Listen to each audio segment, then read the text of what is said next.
Everybody, good morning. Good morning, AMR people or Vision Show people. Hopefully you're here for robots. We are here for robots. Can you hear me well? Yeah? Okay. Welcome everybody to the first demo of today, Wednesday. I hope everybody had a good night. We certainly had a good night, so this might not be a good demo, but we'll do our best anyway.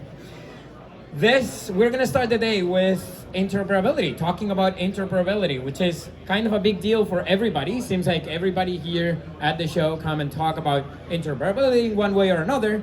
And today we're gonna show one of those standards that actually matter when it comes to making robots work together. So today we're gonna show a MassRobotics standard. I am from InOrbit. I'll introduce my colleagues in a minute here. I am from InOrbit, the leading robots operations platform. And of course, we are a MassRobotics partner, so we had to make everything compliant with the MassRobotics interoperability standard, right? So we did that, and that's what we're gonna be showing here today.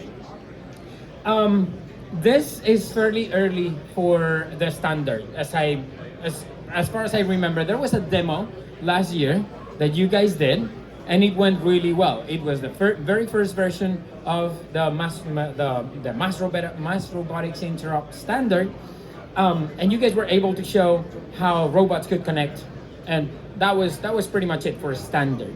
Today, we're gonna be showing how robots can coexist. So that's a step forward, and we're still advancing and collaborating together. Today, we're gonna be showing how robots can coexist in a single platform. So this is gonna be a demo with MassRobotics, Locus, and little robot we have from Mir that we put together there. So while working together with MassRobotics, we actually released an open source version of this package. So anyone using ROS can go to that link that we'll probably put on a QR code or something, so you can actually go and see it. But you can go on GitHub and just download that package and make your robots, as long as you're using ROS, I guess, make your robots compatible with other robots through the MassRobotics standard. So we're gonna go here and show you what we're talking about. This is about coexistence. So if I can move this guy here, there we go.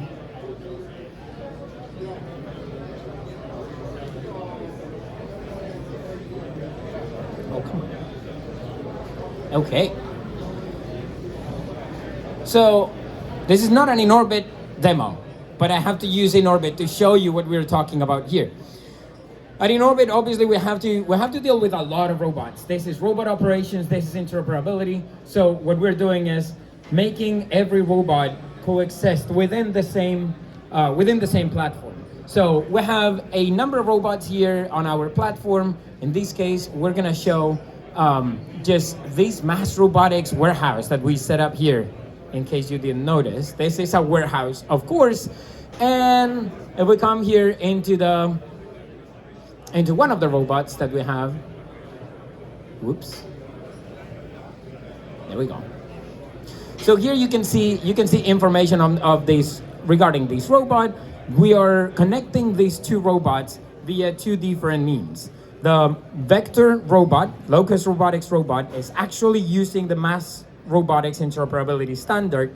The Mir robot will be using our SDK connectors. So we're gonna make them both move and show you. There we go. Now, the coexistence part is having two robots. Do we actually have the other robot? I don't see it. Oh, have you ever heard about Wi-Fi problems? There we go.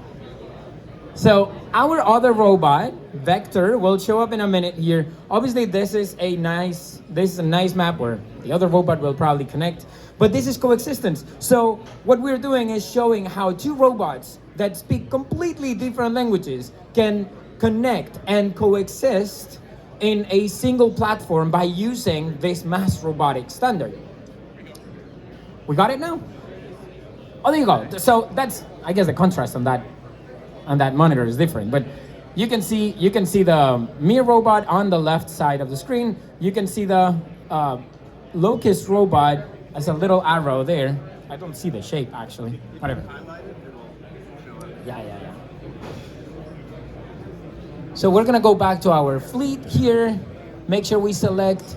There we go. Make sure we select the other one, and we'll see here. Perfect. So now you can see Vector moving on the same platform. You can still see Mir moving here. If I show you Vector or Locus robot here, you can see how it's actually connected through the MassRobotics interoperability standard. So there's a lot of progress being done on this, right? So there's a lot of development that we're still doing. Right now we're showing coexistence. Next step is going to be coordination. So we're going to be coordinating different robots through these same standard. A third step is going to be collaboration. So multiple robots that speak completely different languages will be able to collaborate at doing a same task. Say you might be moving boxes from one place to another. You might be taking the trash out with your robots. I guess you can do that with robots. I don't like taking the trash out, so you use robots for that.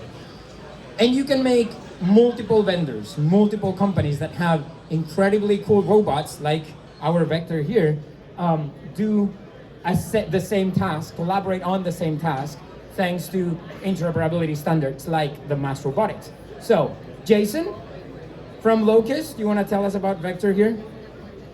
Sure. So Vector down here is omnidirectional autonomous mobile robot that has its own the Locus One warehouse execution platform. Has its own fleet management capabilities and integration capabilities with it. Vector makes its own map and does its own navigation. But with the interoperability standard, we're able to share key parts about the robot status and publish that information according to the MassRobotics interoperability standard. And for folks who have worked in the AMR world for a long time, this is a really big deal, but if you haven't, it might not look like much. So this map we have, and so again, for folks who are used to looking at AMR maps, this is obviously not a SLAM map. This is not a map that was made by a robot. This map was made in PowerPoint. And the map that the Mir robot is using looks different than the map that the Vector is using. All of these are different independent systems, and you have this visualization software that InOrbit has made with this graphic design map. You have the Locus One execution, warehouse execution platform and Vector, and you have Mir, but all of them can be simultaneously displayed in real time because of the interoperability standard. So you've got 3 different maps, and the robots are correctly placed and monitored in real time, and the status of the robots is available in the system as well.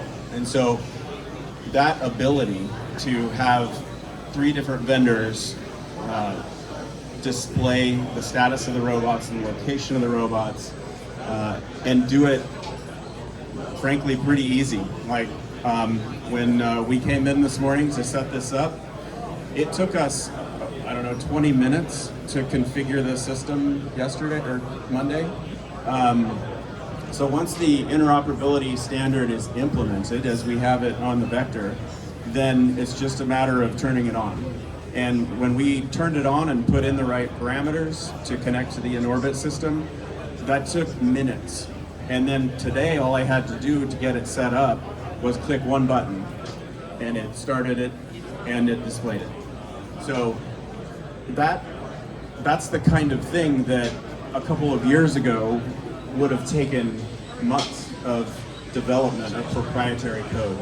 And what the interoperability standard has done is given everybody a common language that they can use to share information. real-time information about the status of the robots, the location of the robots, and that enables us to do things like have the Locus One warehouse execution platform. When it's about to send a robot, say, to the loading dock to pick up a pallet, it could check with the other robots in the facility to see if one of those robots or one of those systems is about to send a robot to the same place. And the standard accounts for things like where are you now, where are you headed, when do you think you'll be there. And each company can independently use that information to say, well, if I'm about to send a robot there, I'm going to check to see if some other robot is about to be there. And if it is, then maybe I'll wait a minute before I send mine. So it allows for that utilization of common resources in a way that is that's productive. It allows for deconflicting of multiple simultaneous independent systems. Any AMR company is going to want to own the user experience. They're going to want to make sure that we're really proud of the maps we can make with the Vector robot, and that's part of our special sauce is the quality of the maps, the quality of the navigation. So we want to be able to share space with other robots, but we don't necessarily want to share our special sauce. So the interoperability standard allows for that kind of independent, collaborative, competitive, progressive activity in the community and the development, but it also allows for this collaboration. And I'm insanely proud of the robotics community for making this happen. It's a bunch of AMR companies that wrote that first version of the standard because we're the ones who had the most at stake. We didn't want somebody who doesn't understand AMRs to write a standard that we would be beholden to. And our customers really needed this. They wanted it, and they told us so. So we thought if a standard will be inflicted upon us, let's make sure it makes sense for AMRs, but let's also write it in a way where it's accessible and helpful for other companies, other types of companies. I like to make the analogy of the GPS system. When those satellites first went up, it was strictly proprietary systems that could access and utilize that data. Now, my watch has GPS on it. There's an entire ecosystem of products. There's industries that sprang up based on the existence of that standard. And the interoperability standard provides the same kind of opportunity to have products and services that utilize that standard and provide value to customers who are going to have heterogeneous fleets. So, Tom, you want to take it? So thanks, Jason. As was explained, this is using the MassRobotics version 1.0 or release 1.0 of the standard. So one of the things you may have seen is a little bit of a dance between the robots. They understand where they are, but there's no coordination, as you mentioned. So release 2.0 that we're working on today